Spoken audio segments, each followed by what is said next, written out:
There has never been more choice for fans of cinema. Movie studios and streaming services are releasing content every week, yet somehow, to three guys living in the UK, the choice of what to watch has never been more difficult.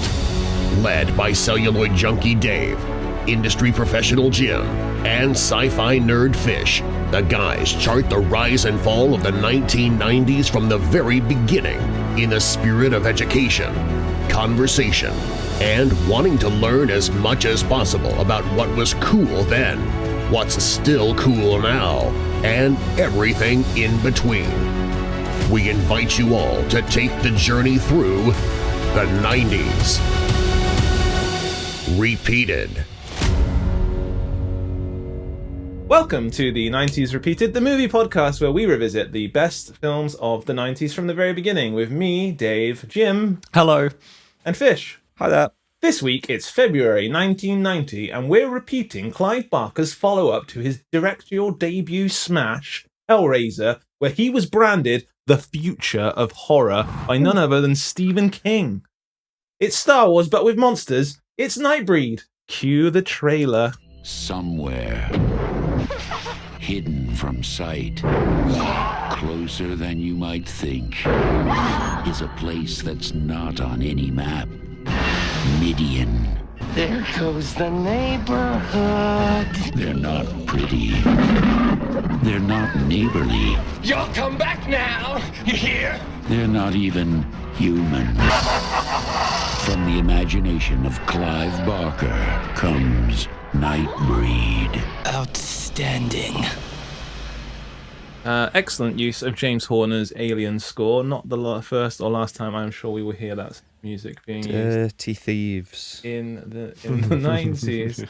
So before we kick off, guys, in true 90s repeated fashion, we're going to have a Guess the Music. What was number one at the charts in February 16th when Nightbreed came out? I'm going to start the song. First one to guess wins. Ready? Let's go for it. Here we go.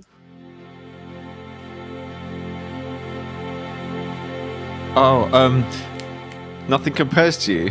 Very good, Jim. Excellent work. Sinead O'Connor. Nothing There you go. compares to you. Had top of the charts when Nightbreed came out. Well done. Yeah. Written by Prince, famously. Absolutely, yeah. Absolutely. Nightbreed was released on February 16th, 1990, starring, wait for it, Craig Sheffer, V and Bobby, and none other than horror auteur supreme David Cronenberg, and was directed by Clive Barker. It had a budget of 11 million, and did it bomb at the box office. 11 million? Yeah, and that's not including marketing, so you can smack that up to 22. I'd have done it for 20 quid.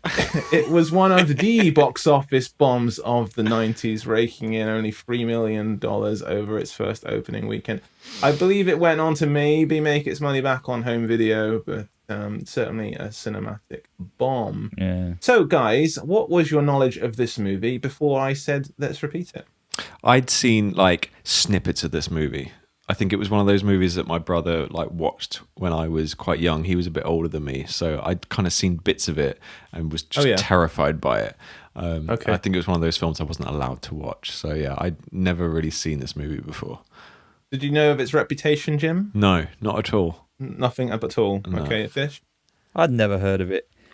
Never seen a poster. I thought it was a joke. I thought you were lying. And that was that. And now I've spent £3.49 renting this piece of dog shit. Okay, so we're getting a hint of what Fish thought of this movie. Oh, you rented it, did you? I bought it. It cost me £7. Oh, man. I own the Special 2-disc Collector's Edition, which has the direct cut of Nightbreed. Why? But we are only talking today about the theatrical cut. I hope. Who knows? Maybe you guys watched... I'm hoping you guys watched the theatrical version. Theatrical version is a brisk 90 minutes. Now, I'm going to have the Wikipedia to help me with this plot here, guys, because, Please. Tough one to follow. So, let's start with the movie. The movie opens with quite a crazy title sequence, doesn't it? Yeah, I like that, though. That was good. Yeah, you're going to have to actually remind me. What was the title? It starts with the words Nightbreed, and then there's creatures built into the text. It's like clips from the movie, like you're watching 24 or something. It's like it's almost like it's a trailer. Yeah, that was weird. Yeah. So, Fish, you saw all these monsters behind Nightbreed. I mean, when does your heart start sinking? Is it when Danny Elfman's name comes up on the credits? You know what? I think it was when I saw Danny Elfman and I heard the sort of Batman 89 offcuts that he was using. And I was just like, oh no, another hack Danny Elfman score.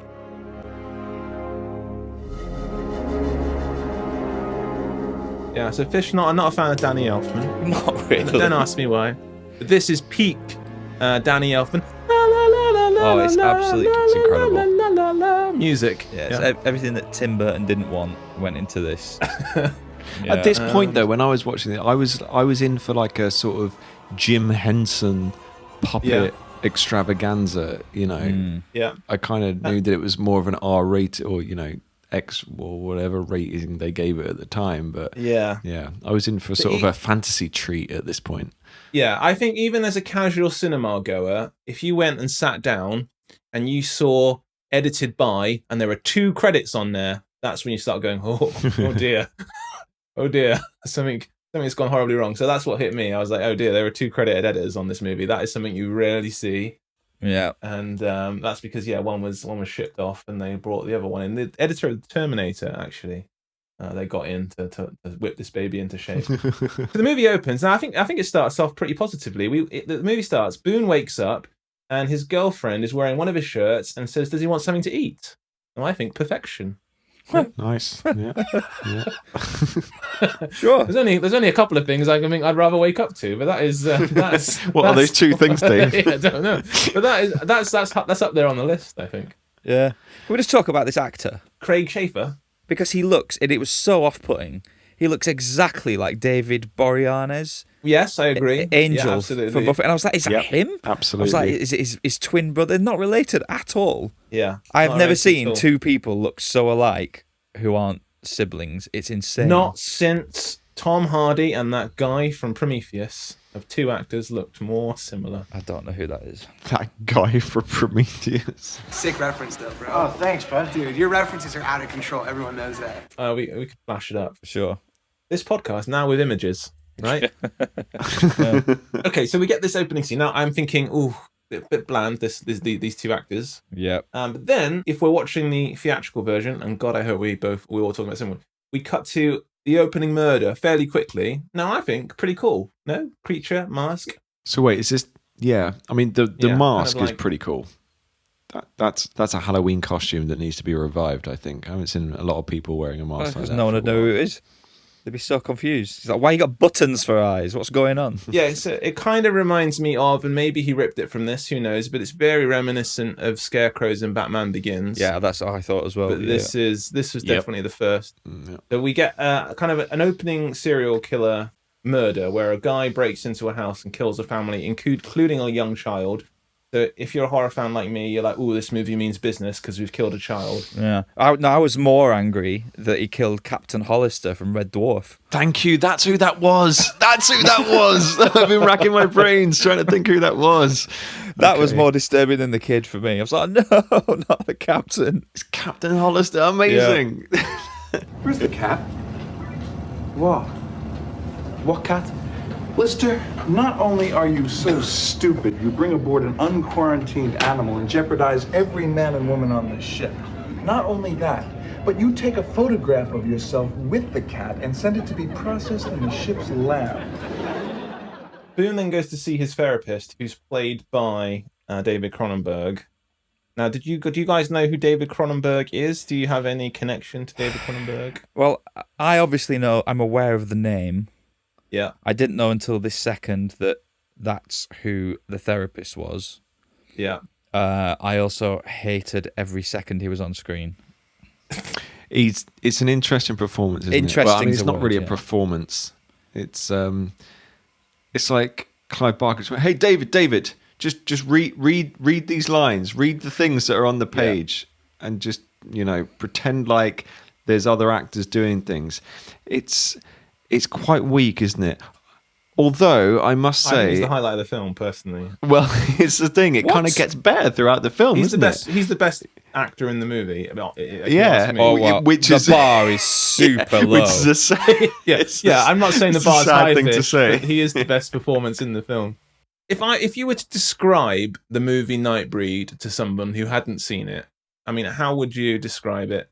Fish, do you want to go first? Yeah, I would describe it as what happens when you give students a budget. Because it's so... Oh, another question as well, yeah. But so you continue, but had you seen Hellraiser as well before seeing this? I think I'd seen bits of Hellraiser. I don't think I'd ever seen the full films, but I did get the vibes of Hellraiser. But it's just... I hate all this B-movie slasher fucking... No, the thing is... puppetry horror bollocks. Jim, had you seen Hellraiser? Yes. Hellraiser's a phenomenal film, I think. This is not. This is really not. Isn't it? No. But Hellraiser's a phenomenal movie.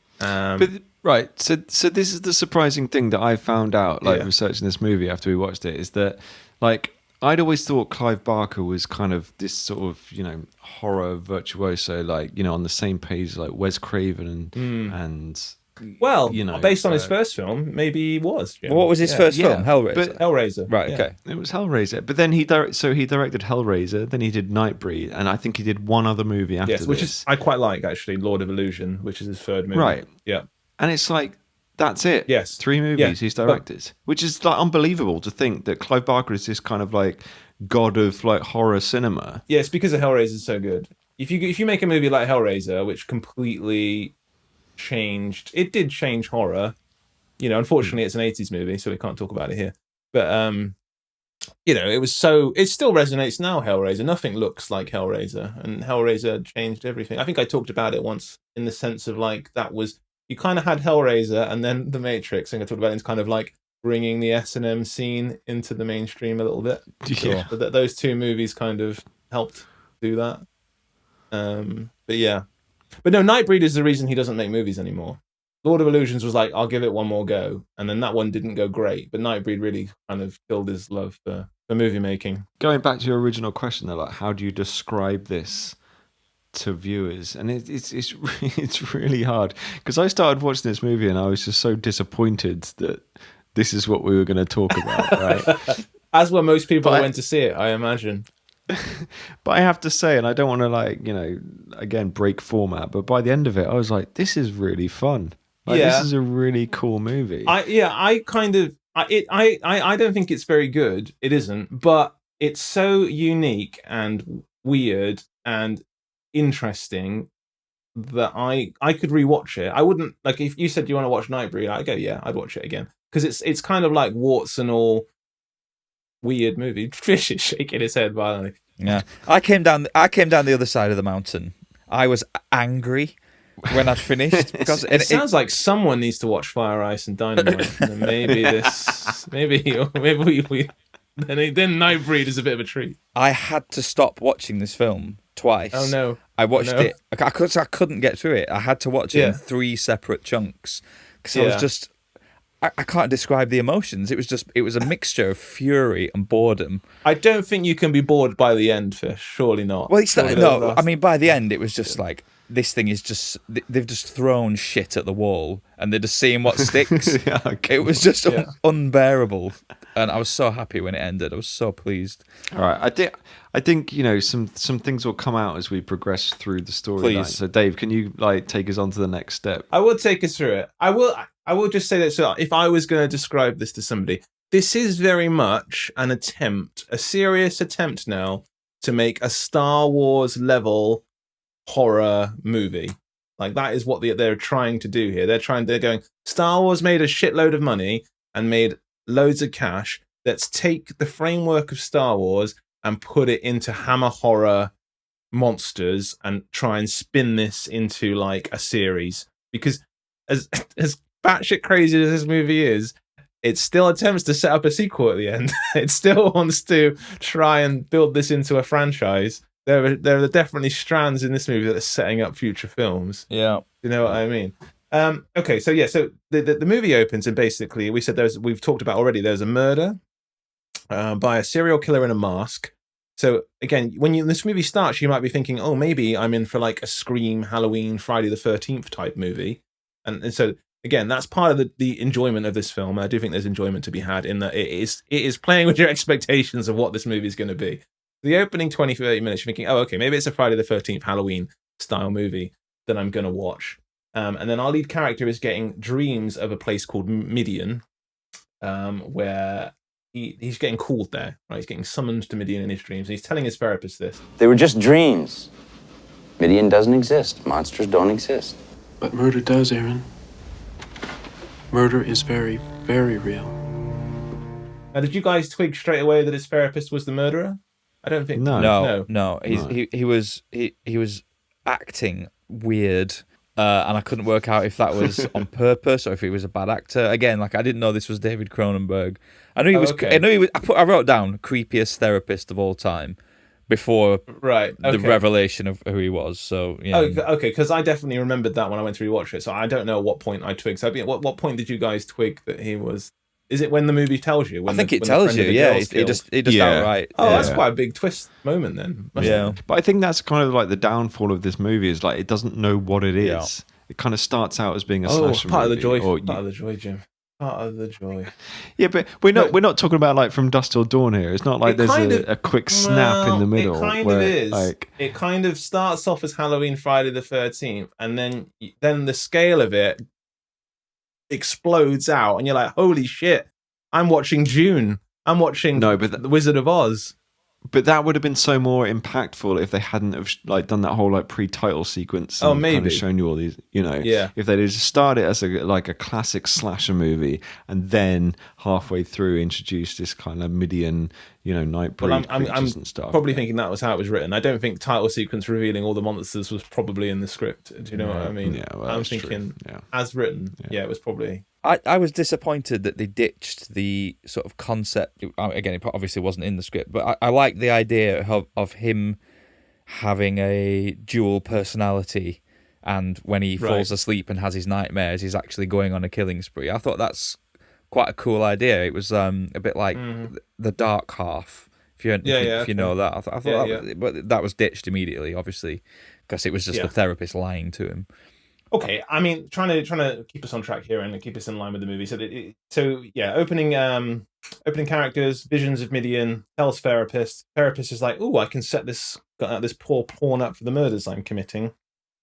The drugs him up on LSD, and tells him to turn himself in. Before he can do so, he gets hit by a truck and taken to a hospital.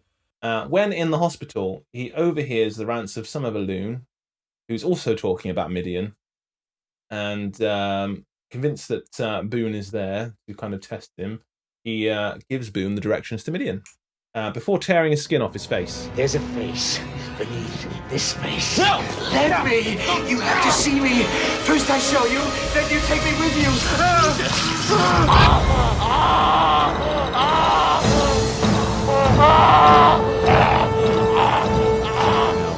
Christ. I mean, that was where this film took a bit of a turn for me.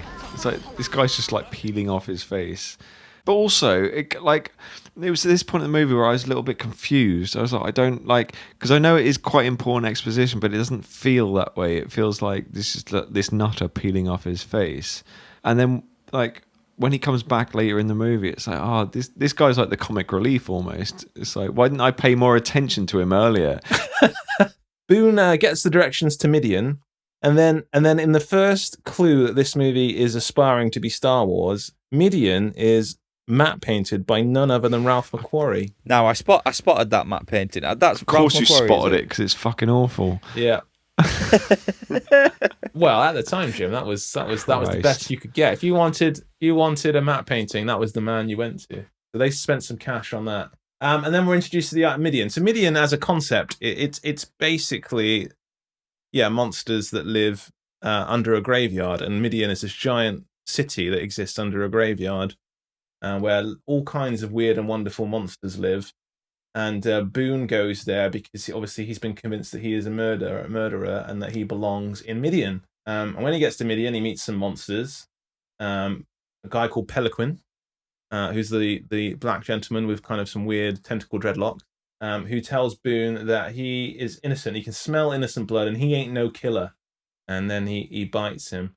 No, I quite like this scene. I quite like the whole concept of Midian. I think it's cool. On paper, this is a cool idea for a movie. If I said it's a movie about a city where monsters live and thrive, and they live underground, And a guy goes there because he thinks he belongs with the monsters, but he doesn't. And I think this is all kind of a cool. But I think it's a good idea on paper, and I think we need to mention the fact that this was written on paper first, right? This is a Clive Barker novel that he kind of scribed, and I feel that if you're reading this stuff, it makes a lot more sense, okay? Because visually, it's just like I at this point I was so confused that Midian was a graveyard. Yeah, okay. It's like it took me a long while to get to that point. I'm like, is Midian like a kind of weird fantasy land that you can only get to through like dreams or right? You know? Yeah. So the fact that it was kind of like brought into the real world, it took me a long while to get there to understand that it's just a graveyard, which is pretty cool. It is a good concept. I wanted to see it all fleshed out a little bit more because that's down to budget, isn't it? I think they did what they could. I guess so. I was getting frustrated with the same as Jim. Really, I was like, what is this place? What is happening? Who are all these monsters milling about? Like what? Why has one of them got a French bulldog? Like, what is happening? Somebody tell me. Well, the French bulldog fish takes us very conveniently into Nightbreed's place as queer cinema. Oh, God. So Clive Barker is openly gay. He's a gay film director. So by default, Nightbreed is a piece of queer cinema. And one of the reasons I think Nightbreed is endured and people kind of latch onto it is it's very much that the concept that the bad guys are not bad, they're just misunderstood, that the monsters they're good guys, aren't they? They're just misunderstood misanthropes, outcasts from society, and Boone is being called there and he belongs, and this idea that you think of yourself as a monster and I want to be with other monsters and they will accept me. This is a very kind of powerful concept amongst the disenfranchised people of the early 90s. Let me remind you that this was all going on during the height of the AIDS pandemic in the early 90s, where AIDS, AIDS was very much thought as a gay disease, and gay people were, prejudiced. And I think all of that is kind of in the movie. Definitely. Does that change your perception of it at all, or make you think actually I could see how this would resonate with certain people? Yeah, it does a little bit. Yeah, like I just said then, it's like when the angry mob is hunting them down. If you sort of take it on with that knowledge, it does. Yeah, it does hit a little bit different, I guess. This was very much, and again, why Nightbreed's kind of a well thought of movie, or is that this was the first movie, to my knowledge, where the monsters were very much the good guys on the run. I mean, you had like Frankenstein, right? Where Frankenstein's hunted by the mob at the end, but this takes it on another level. There's actually nothing bad about these monsters. They don't actually kill or hurt anyone. They just look a bit weird, don't they? They just look like your traditional movie monsters, but they don't do anything that makes them deserve. They're not like Frankenstein where they actually kill people. So yeah, at the end of the movie, they're hunted down by the police and killed and flame-throwed and machine-gunned. We'll get onto that. Mildly excessive, yeah. But they don't deserve it. No. And there's a flashback, isn't there, where it shows how these people, they've been killed throughout history, isn't it? Yeah. These monsters have been, they're peaceful beings that have been hunted by humans throughout history. So it's this idea that like vampires and werewolves and all the monsters that we've heard about are actually just misunderstood. And this is the scene where you see these kind of like ancient torturing things happen. Is it the kid, the small shapeshifter kind of like holds what's our leading lady's name? I forget her. The lead, she's called Laurie. Right. So another element of this movie that I like, and obviously we talked about it. I wondered if you guys would remember, because we've talked about it so many podcasts we've done, and I always talk about the Bechdel test and female characters, and that his girlfriend in this movie has a lot of agency on her own. So Laurie in this, so Boone goes to Midian. They tell him he doesn't belong there, so he leaves Midian, and then he's confronted by the police, and then his evil psychiatrist has him killed. Shot by the police for the murders. Boone dies, and upon dying, he now can go into Midian because he's been bitten by one of the monsters there, and he's dead, so you're allowed in. Then his girlfriend goes looking for him, and then the movie shifts again, and it kind of becomes Laurie's movie for like half an hour. His girlfriend, it becomes her film, and again, I like that. Again, 1990, it's a horror movie, so traditionally not a genre that has female characters, as the lead. Certainly not with any kind of agency. They're normally screaming, people on the run from killers, and she's very much trying to help and find her boyfriend. She's doing a little bit of investigation work in the middle. She goes to a bar, she asks questions, she talks to a woman in the toilet, doesn't she? And I kind of appreciated all of this, actually. I was like, well, you know what? This movie's doing some stuff. It's doing a lot. Things. It's doing an awful lot. A lot that's very confusing. Fish, this is when you were noped out and bored, I'm guessing, during this whole Laurie section. This is when you were struggling. Just fucking annoying. Like, she goes to the graveyard, right? Yeah. I don't even know. Was that before the bathroom scene when she goes to the graveyard? No, after. She goes to the bar to kind of make some friends. She goes to the bar, and then she meets that woman, and all of a sudden she's best mates and has a great night out. And they've met a guy called Clive or whatever it is. Subsequently turns out to be the killer for no discernible reason whatsoever. And then she goes to the graveyard and sees like a weird alien dog on the floor, right? One of the creatures of Midian. At that point, I'm like, no, she would be gone. She'd run the fuck away. She does seem quite unfazed. Completely unfazed. Yeah, and it's like, yeah, she goes to pick it up, and then she walks it, and I was just, all of that, I was just like, no, none of this would happen. It's going too far. And I think it's just that, you're talking about believability watching this kind of film, but I think, it's not believable. No, but you need to have some foot in reality somewhere. Although... Why does Star Wars work and this doesn't? Because it's not Star Wars. Because Star Wars is good and this is shit.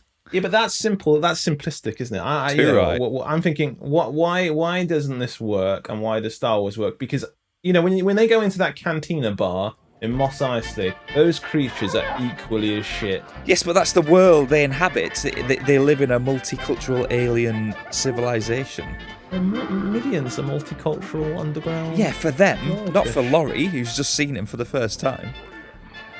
I do. Yeah. Even Luke's seen aliens before. I do think that a lot of this is down to the edit of the movie. I don't think it is, because let me tell you, I don't think the director's cut's much better, Jim. But well, I haven't seen the director's cut. I don't know. It's not Star Wars. But the thing is, though, whilst I was watching this movie, I was very conscious of the fact that it something happens and then very quick cut to the next scene. Like it's been chopped down so much to try and appeal to a mass audience that you're kind of losing the nuance of what's actually going on. And there's just so much in there. Jim might benefit from watching the director's cut. But, well, maybe. He might be curious enough to go watch it. I don't think it doesn't. See, I've seen the director's cut, and it doesn't transform the film, other than the ending, which I'll get to, which is significantly different. It's just kind of more of Nightbreed, so it's not not like it transforms the movie, with except for the ending.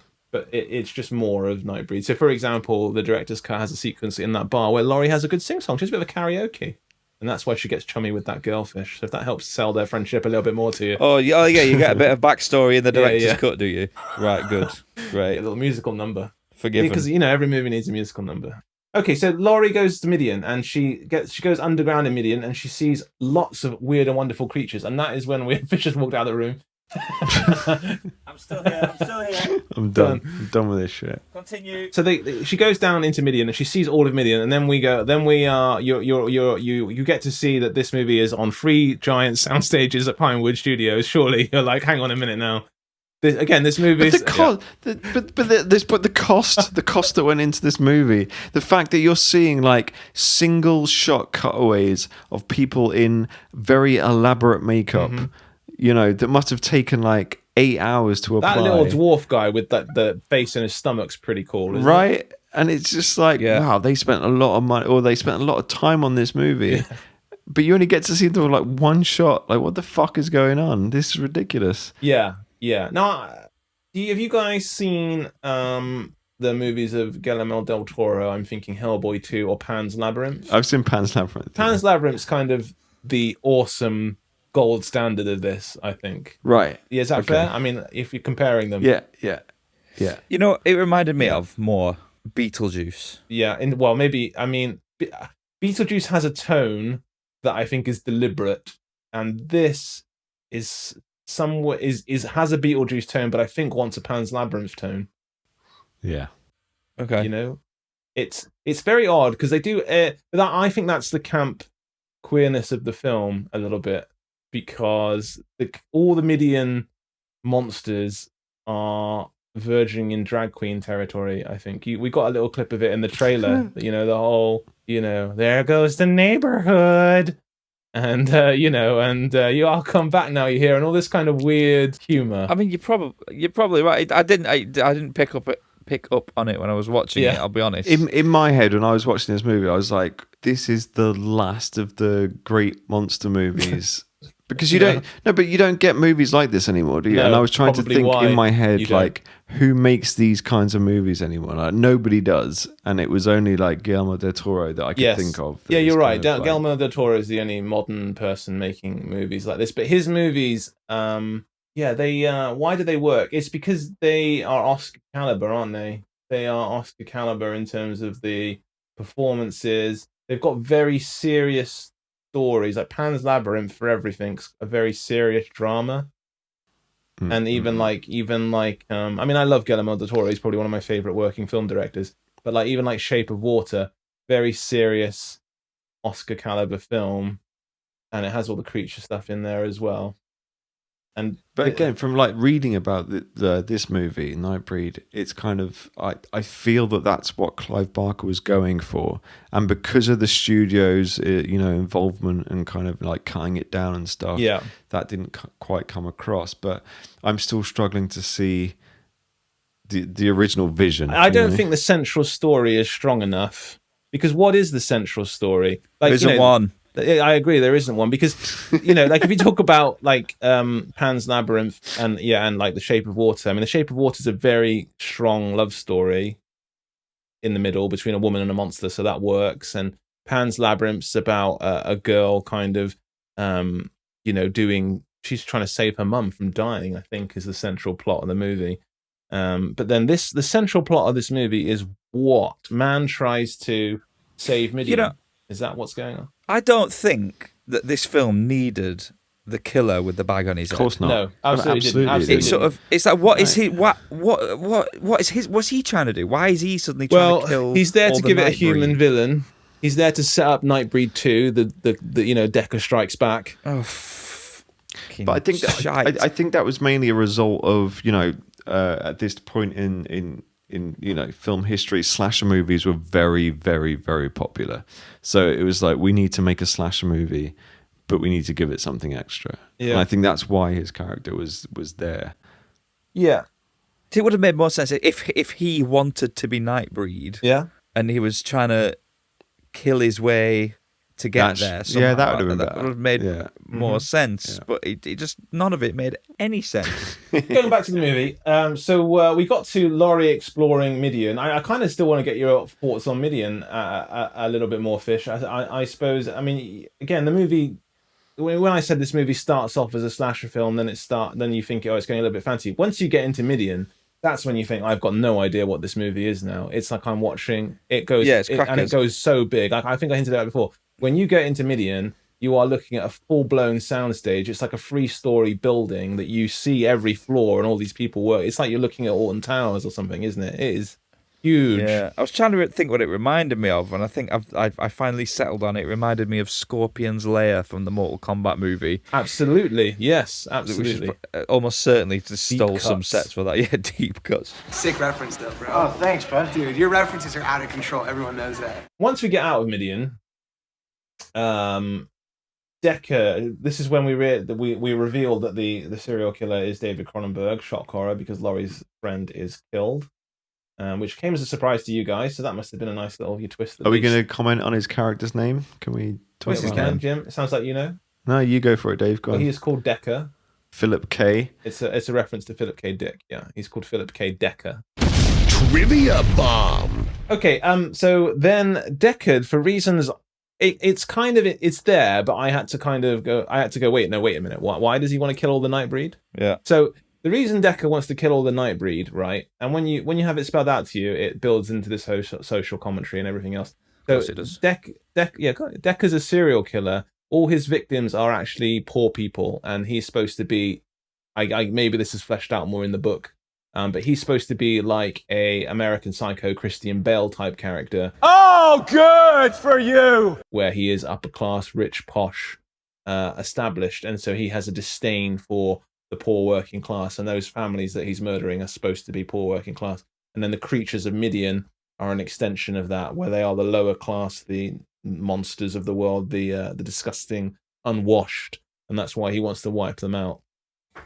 I didn't really pick up any of that. I had to read that to get that was what was going on. Sure. But again, cool motivation in theory, just not sold that well in the film.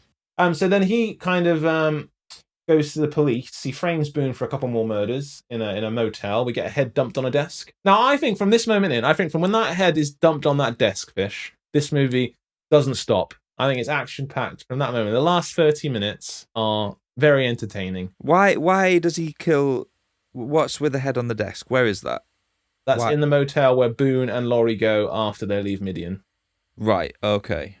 So he is framing them. He's saying, Boone's killed again in this hotel, police.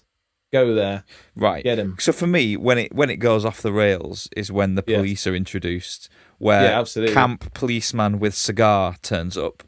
Yeah. And just wants to burn the world down for no adequately explored reason. He just wants to get his guns out, basically. Yeah. That's I think that is the... That's when the movie picked up for me, though. Oh, that's when it picked up? When the police and the rednecks get involved, I was like, yes, let's fuck some shit up.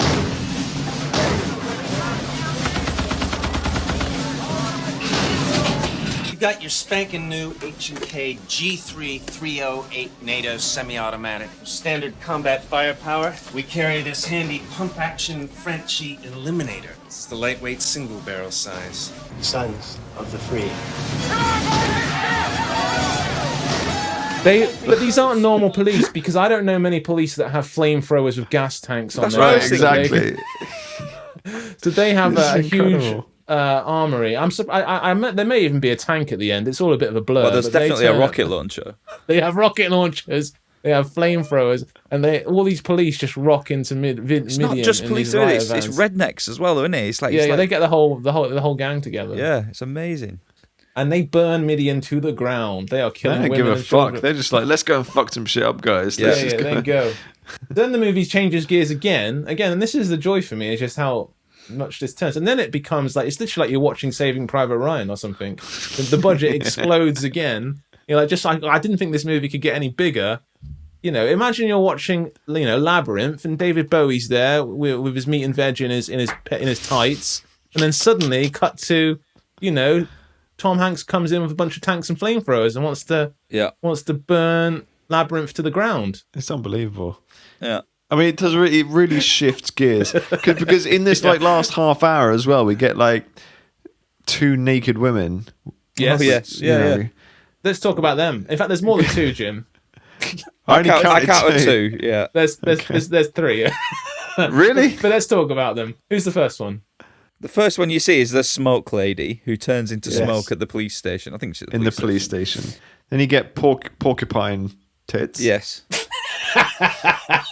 If you aren't intrigued by porcupine tits, if you don't hear porcupine tits and go, you know what, I might want to watch this movie, then I don't know what to say to you. That's a t-shirt, innit? If that doesn't intrigue you, dear listener, get involved with porcupine tits. Yeah. Can you talk about porcupine tits or describe it more for anyone else? What are you talking about? I think I can right now. She kind of looked like one of the X-Men, didn't she? It was like... Right. You know what she looks like? She looks like the first design of Sonic the Hedgehog, before they reworked it. She looked like a cross between Mystique and Sonic the Hedgehog. There you go. But I think that's a good point though, Fish, because I think that's what this movie is kind of like. It's like an X-Men, like an X-rated X-Men movie. Yeah, that's right. Like these kind of mutants that are, pushed away from society and they've got a power, and actually they're very good people. Yeah, exactly. So, Dave, where are the third set of tits? Well, yeah, there is a black lady that's a monster later on who does kiss or attack a policeman that's also naked. I guess maybe the brightness on your TV had to be a little bit higher. But you're right though. I mean, X-Men is the natural evolution of Nightbreed. It's a kind of more mainstream Hollywood friendly version of Nightbreed, and the whole gay subtext and everything's still there. Yeah.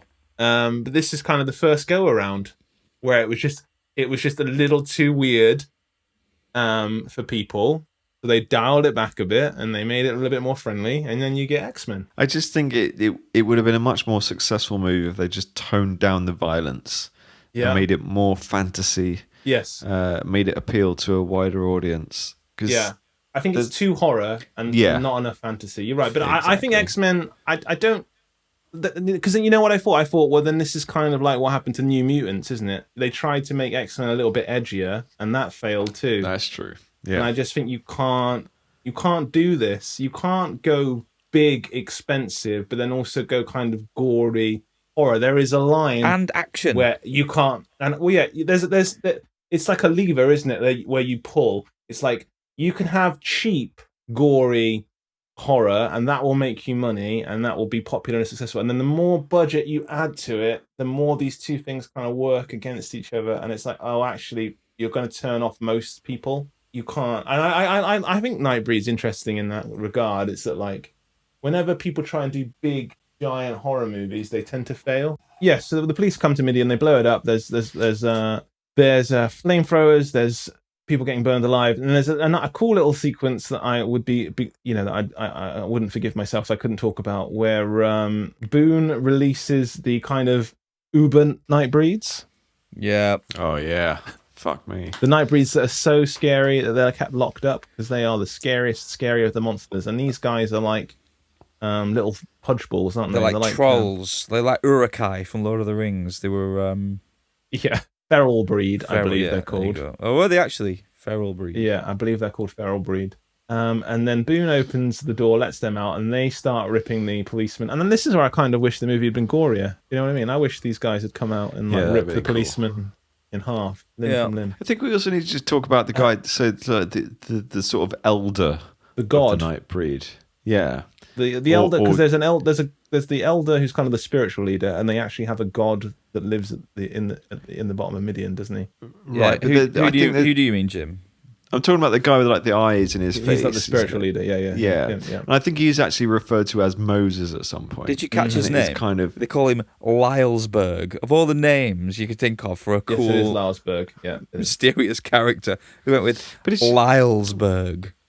But it's just strange how, because he talked about these creatures that they can't be released and stuff, and there's so much more going on in this movie that I think was written that you don't get from the film, because even his character is, he's supposed to be Moses, and I think Midian is even in the Bible. It's like where Moses lived, right? And it's just all of this stuff kind of washes over you by all the terrible map paintings and claymation that's going on. There's no claymation in the movie. Hang on, just there to be is. Clear. There is. Where's the claymation? There is one shot. No, there is one shot where a creature. You mean when the flying shark? No. God, before that, there's like a creature eating something, and it's like literally, it's like a 1 second shot. Okay, but yeah, it's awful. But yeah, I just it troubled me watching this movie, thinking they put so much effort into the thought about this movie, but the execution is just so terrible. So when the feral Nightbreed are released and they are killing the policemen, turning the tide of battle, Boone then goes down to the bottom of Nightbreed and meets their god, which is kind of like a Vishnu Hindu type character, isn't he? With lots of arms and look like Vecna. Vecna, that's what Jessie said when she saw it when I was watching it. Yeah. And then Vecna says that Boone is going to find the Nightbreed a new home and renames him Cabal. He's given a new name, and then Boone then goes up to the fiery remains of all the police with Laurie.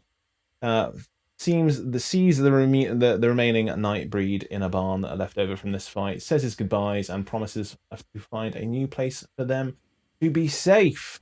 And then we are granted with the setup for the sequel, where a priest who I haven't talked about, but he was in the movie. He was in the prison. Who was another nonsensical character, rejected by he has a lot more in the theatrical cut, in the director's cut. Not that it helps. Where he was burned by the Nightbreed god at the bottom of, and then he brings Deckard, the serial killer, back to life after he had a fight with Boone. I skipped over that too. Boone had a fight with him. It needed a bit more choreography. It did feel a little bit Mortal Kombat. He's brought back to life, setting up the sequel, where I'm sure they will go. Now, did anybody spot the Harry Potter visual there? Which, if it's a coincidence, I'll be amazed. But so, you think J.K. Rowling watched Nightbreed? Well, it's more the whoever directed the Goblet of Fire. Oh, okay. So at the end of the Goblet of Fire, Harry Potter is strapped up to a big statue of an angel by Voldemort. Okay. And it was the exact same image at the end of this. Decker, the serial killer, is strapped up to a big statue of an angel, and the camera pulls out, and he's like, whoa, and it was just, that looks exactly like the graveyard scene from end of Goblet of Fire. So whoever directed Goblet of Fire, I think, was a secret Nightbreed fan. I don't know if it was David Yates or some other. No, Goblet of Fire was one of the other ones before Yates he took over, I think. Okay, so then the movie ends, guys. Where it's over, it's done. I will say that the director's cut of this movie, which has the significantly different ending, is Laurie kills herself to become Nightbreed at the end. What? So she can go off with the... Yeah, that's the significantly different ending. Oh, I was going to say, I didn't see that. Right, no, that's in the director's cut. Oh, right. Doesn't make any sense, though. Surely you have to be Nightbreed in order to become... You can't just become Nightbreed. Well, maybe, I mean, yeah. He would have to bite her, wouldn't he? I suppose. Yeah. Okay. I like this, that you have to be bitten. They're kind of like vampires, you know. Yeah, zombies, vampires. Yeah. Same in fact, the shit. guy that like peels his own face off, what's his character name? Narcisse or something? Apparently it's named after the one guy that there was an account of a actual Haitian zombie law guy that was buried and brought back from the dead, and he was named after him. Oh. I like that. That was a good little bit of zombie lore that got built into this movie.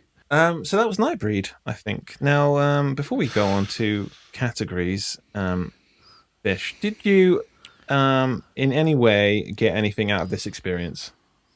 High blood pressure.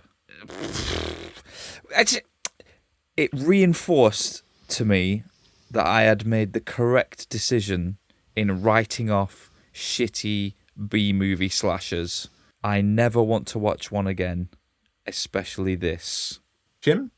I watched the first 20 minutes of this movie and I was struggling.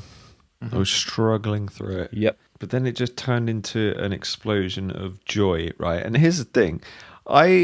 This like period of filmmaking, because like when you think about movies, right, it's like you want to be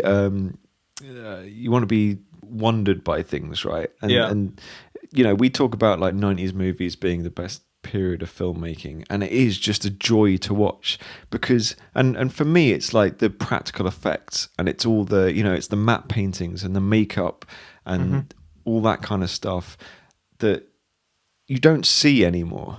And that was the joy for me. It was like, you know what, this is like watching a proper old movie that, okay, it might be a bit weak on story, but just the visuals that are going on right now are just incredible. It's like, yeah, they're trying to fool an audience into believing something that is not real. And I think they just did it amazingly well at that. I'm so glad that Jim got something out of this. You know, it makes me happy, especially coming off of Fire, Ice and Dynamite. I think that's helped, Fish. I think we should have started you there. And maybe this would have gone down better. But no, there are a million movies like if you stop trying to watch movies. Sorry, and the tits. I like the tits. Crikey. Call the police. Freeze! Woke police.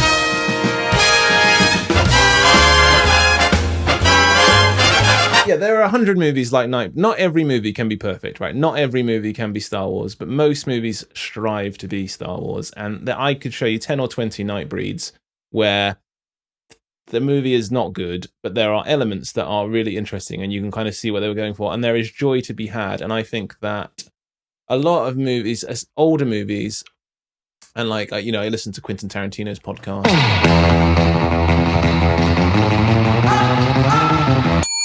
And other, you know, and these kind of lesser well-known movies, is that you'll probably watch the movie and it's an hour and a half movie, and maybe there will be stretches where you are bored for 20-30 minutes, but there'll be one moment that is so good that it makes the experience worthwhile.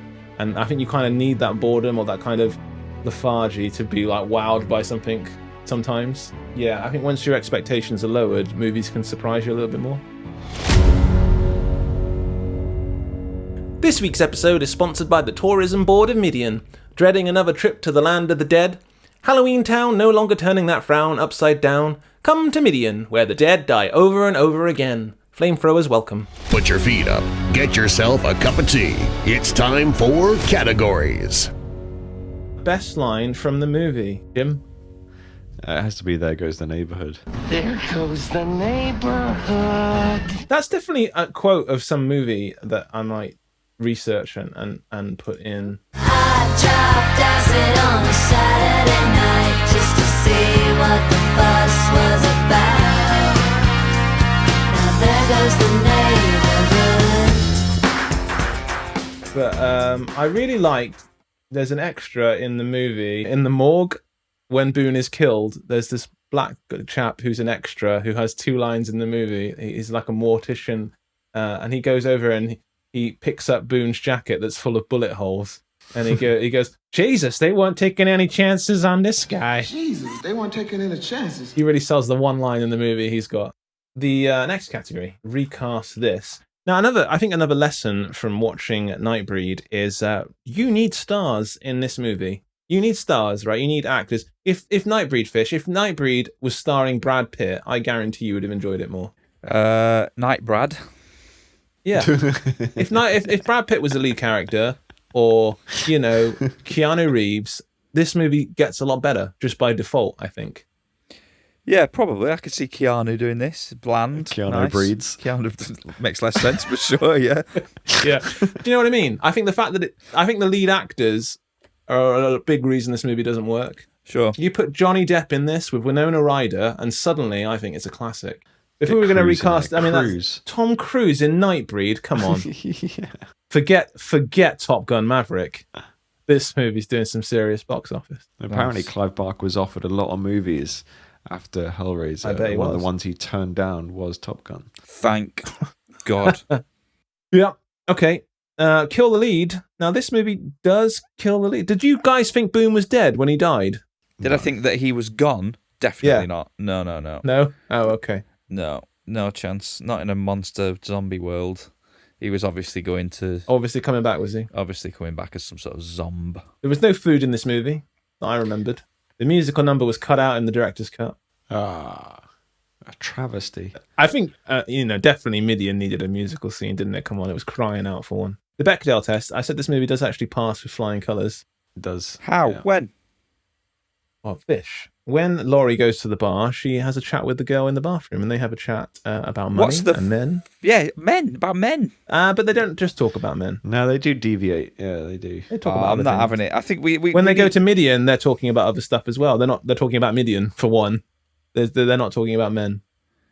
They get in the car, they drive. I'm pretty sure that other girl's going banging on about Clive the whole time. It's strong representation of women though throughout this movie, I think.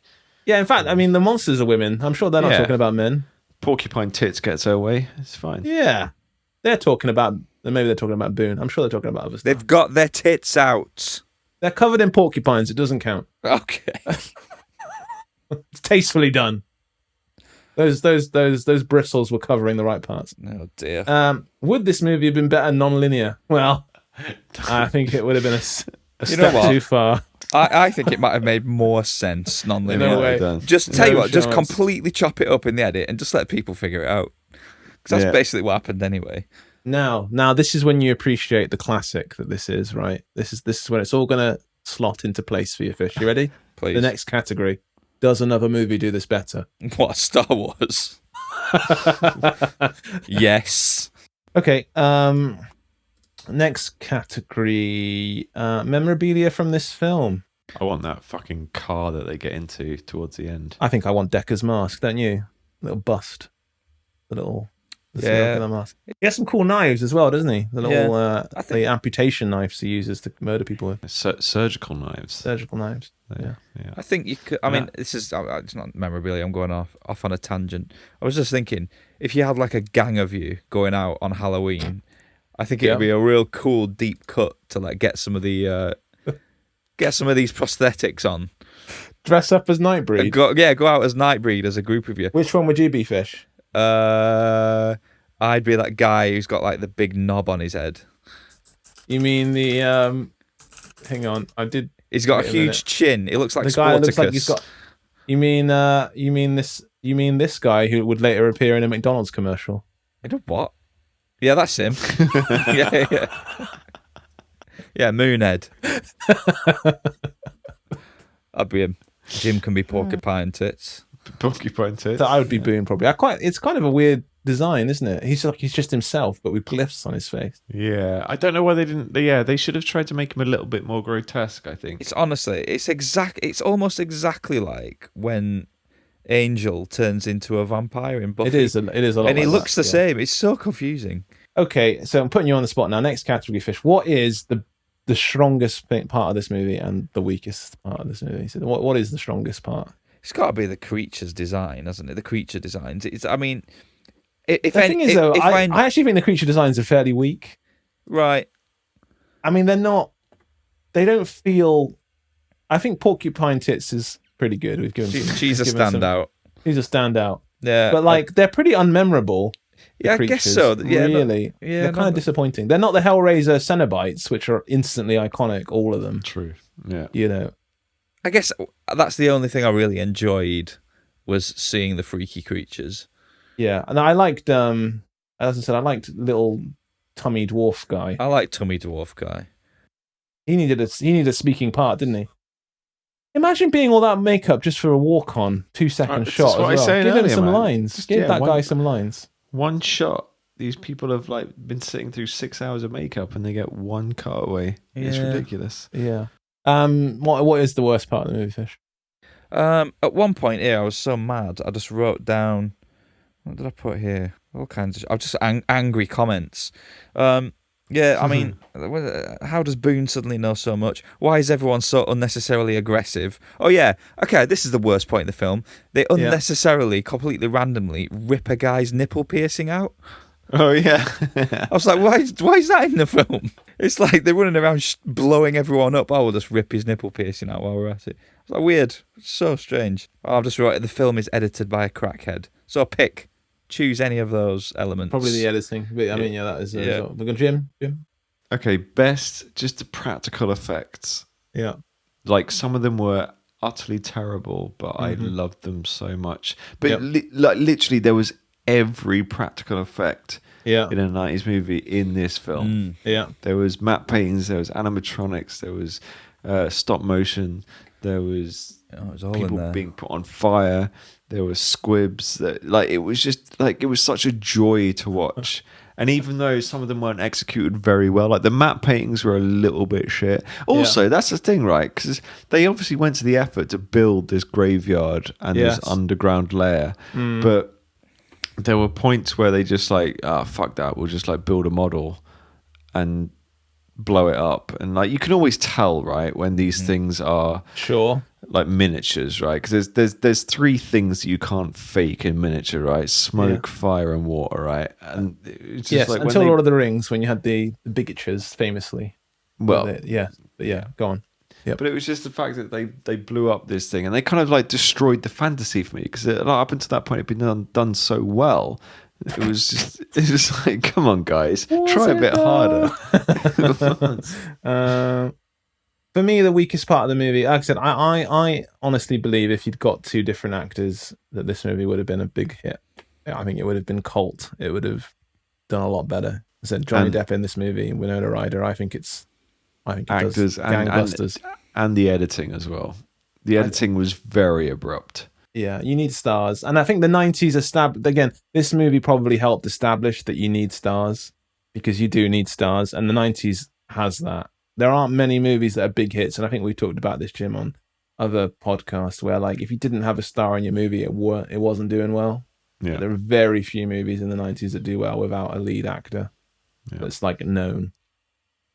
For good reason. And I guess it's I still think it's that way now. So this idea that you don't need actors isn't true. I mean, I don't want to go on too big a tangent here, but when they try and do a Marvel movie without an actor, I don't think it works. I don't think they're big hits. The lesser ones. Well, okay, Brie Larson wasn't a big actress when she did Miss Marvel. I don't think it was a big. I mean, I guess Black Panther's the exception, isn't it?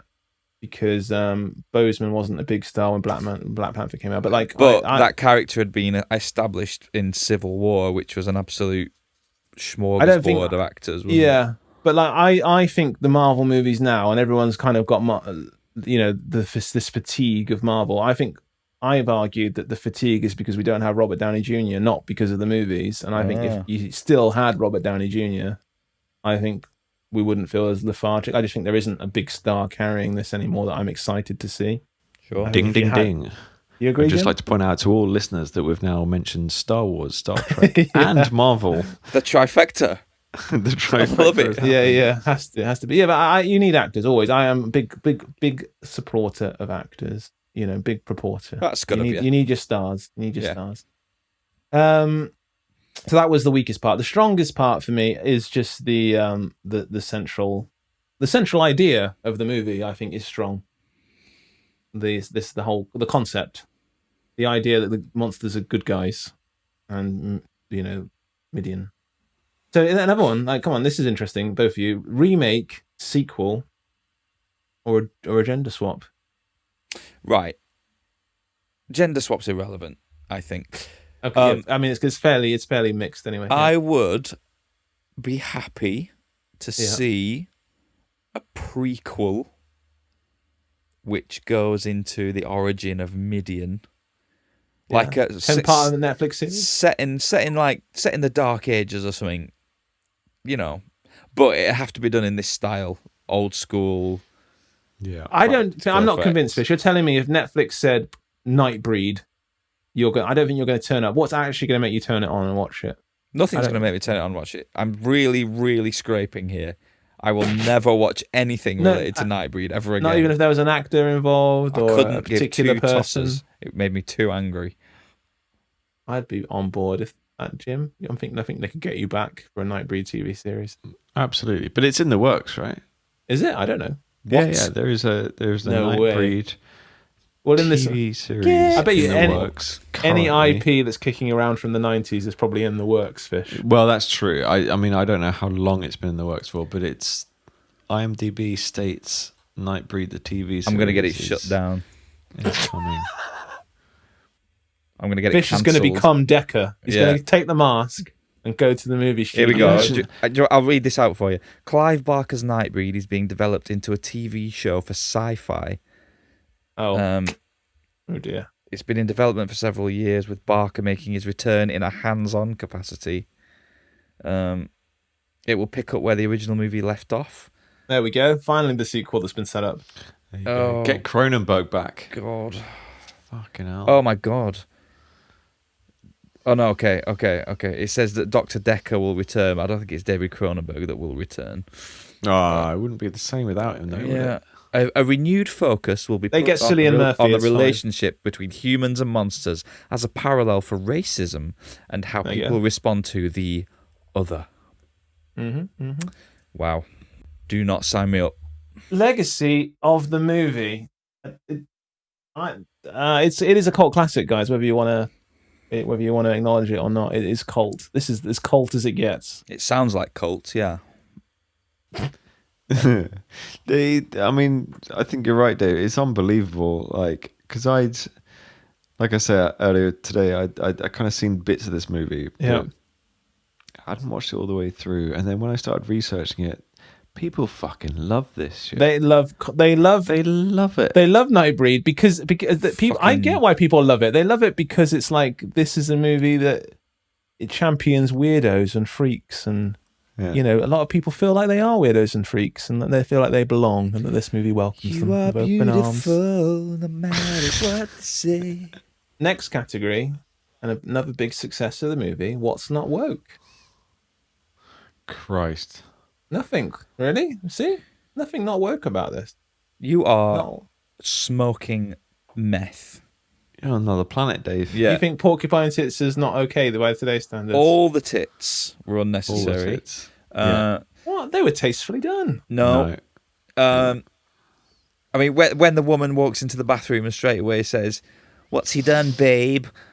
Is it money or is it men?" And it's like, right, well, that's just it's just complete horseshit, isn't it? It's like how not to write women in films. Yeah. 101. Oh. Yeah. Oh, there was no need for any of the boobs in this movie. You said they were the best part, Jim. Well, yeah, but just because I like them doesn't mean it's right. Right. Good night.